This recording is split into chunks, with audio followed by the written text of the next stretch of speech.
Jahon Sog'liqni saqlash tashkiloti tashabbusi bilan har yili aprel oyida o'tkazilayotgan immunizatsiya haftaligi odat tusiga aylangan. Sanitariya epidemiologik osoyishtalik va jamoat salomatligi qo'mitasi, Jahon Sog'liqni saqlash tashkiloti hamda UNICEF bilan birgalikda tashkillangan bu yilgi emlash haftaligi 20-25 aprel kunlariga o'tkazilishi rejalashtirilgan. Qo'qon shahri oilaviy poliklinikalar emlash punktlarida 20 aprel kuni boshlangan emlash haftaligi vaksinalar har bir avlod uchun natija bermoqda shiori ostida o'tkazilmoqda.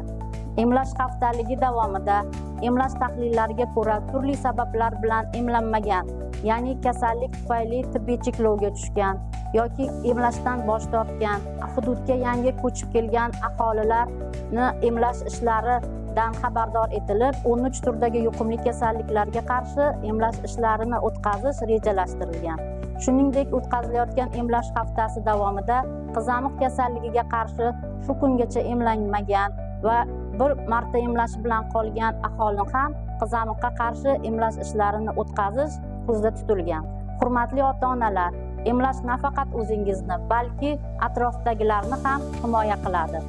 Agar aholining 95% emlanganda jamoaviy immunitet hosil bo'ladi. Millatning salomatligi shaxsning tanloviga bog'liqdir.